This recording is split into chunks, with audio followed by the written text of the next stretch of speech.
और इसकी ले लो तुम नीचे से।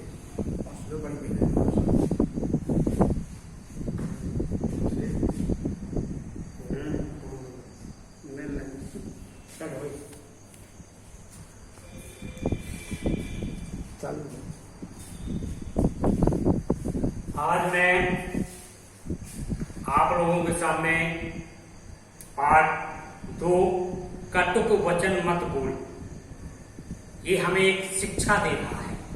पाठ का शीर्षक कटुक वचन मत बोल। इसके लेखक श्रीमान रामेश्वर दयाल दुबे जी हैं। इन्होंने वचन के बारे में बतलाया है। तो इस संसार में जो हमें वाणी मिली है, यह मात्र मनुष्य को ही मिली है। अन्य किसी भी प्राणी को यह वाणी नहीं मिली है।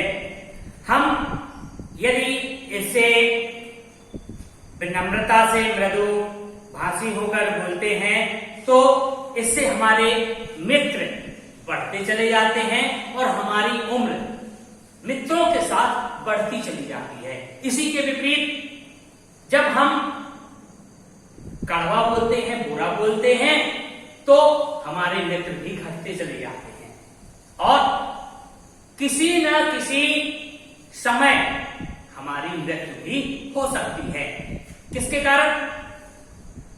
इस जीव के कारण, वचन के कारण।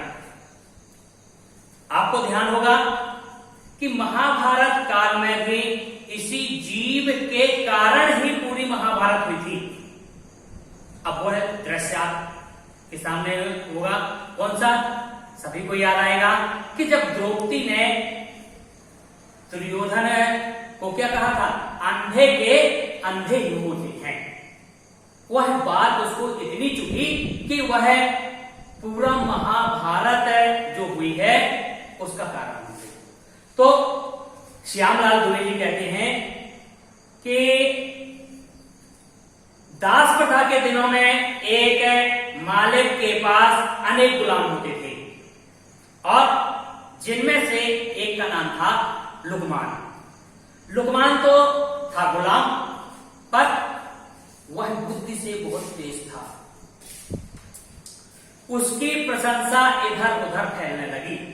अरे, लुकमान का वह नौकर है, बड़ा बुद्धिमान है। तो एक दिन उसके मालिक ने भी सुनी, मेरे नौकर की चर्चा चारों ओर है, जिस गली से निकलो।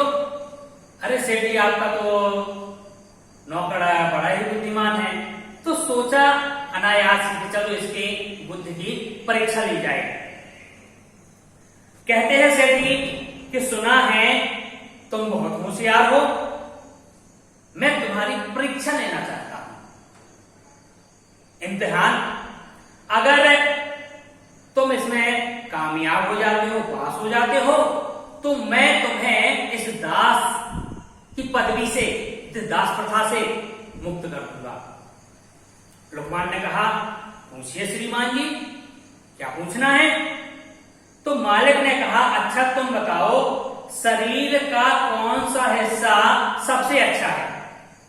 मालिक ने प्रश्न किया, ये बताओ कि हमारा जो ये शरीर है, काया है, सबसे अच्छा कौन सा अंग है? तो लुकमान ने तत्काल जवाब दिया, जीभ। तो कारण पूछने में, कारण पूछा गया लुकमान से और उसके बाद ये पूछा कि सबसे बुरी है तो कौन है? उसने फिर बताया जीभ। तो पुनः सेठ जी ने उससे कारण पूछा तो वह उत्तर देता है कि अच्छाई और बुराई दोनों का कारण यह जीव ही है। एक बार फिर जिज्ञासु चीन ने दार्शनिक कन्फ्यूशियस से के पास गया और पूछा, बताइए कि सबसे दीर्घजीवी कौन है? दीर्घायु, दीर्घजीवी, जिसकी लंबी उम्र हो। इस शरीर में सबसे शुरू से लेकर अंत तक रहने वाला कौन है? तो वृद्ध कंफ्यूजन मुस्कुराए और बोले, जरा उठकर मेरे पास आइए और मेरे मुंह में देखिए जीभ है या नहीं। वृद्ध था, कहा कि आओ मेरे पास देखो मेरे मुंह में जीभ है कि नहीं है। कन्फ्यूशियस ने मुंह खोलकर देखा और सज्जन ने मुस्कुराकर अंदर देखा और बोला, हाँ जीभ है। कन्फ्यूशियस ने फिर कहा, अच्छा अब देखिए कि दांत है कि नहीं। तो जिज्ञासु ने देखकर कहा, दांत तो एक भी नहीं है, जीभ तो है पर दांत नहीं है।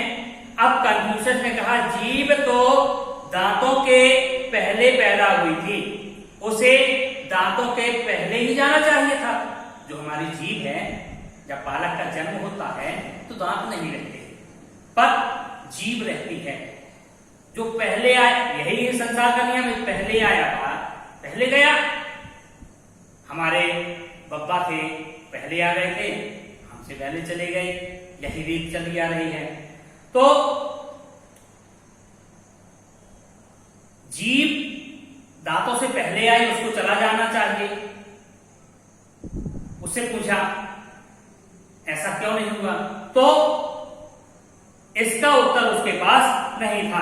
कन्फ्यूशियस बोले, जीभ कोमल है, दांत कठोर है। जीभ क्या है? बड़ी मुलायम है, थोड़ी सी दांतों में कट जाए तो खून निकलने लगता है। और दांत क्या है? कठोर है। जिसमें लचीलापन होता है, जो नम्र होता है, वही अधिक समय तक जीता है और जीवन में जीतता भी है। इसके आगे कल बतलाएंगे। धन्यवाद।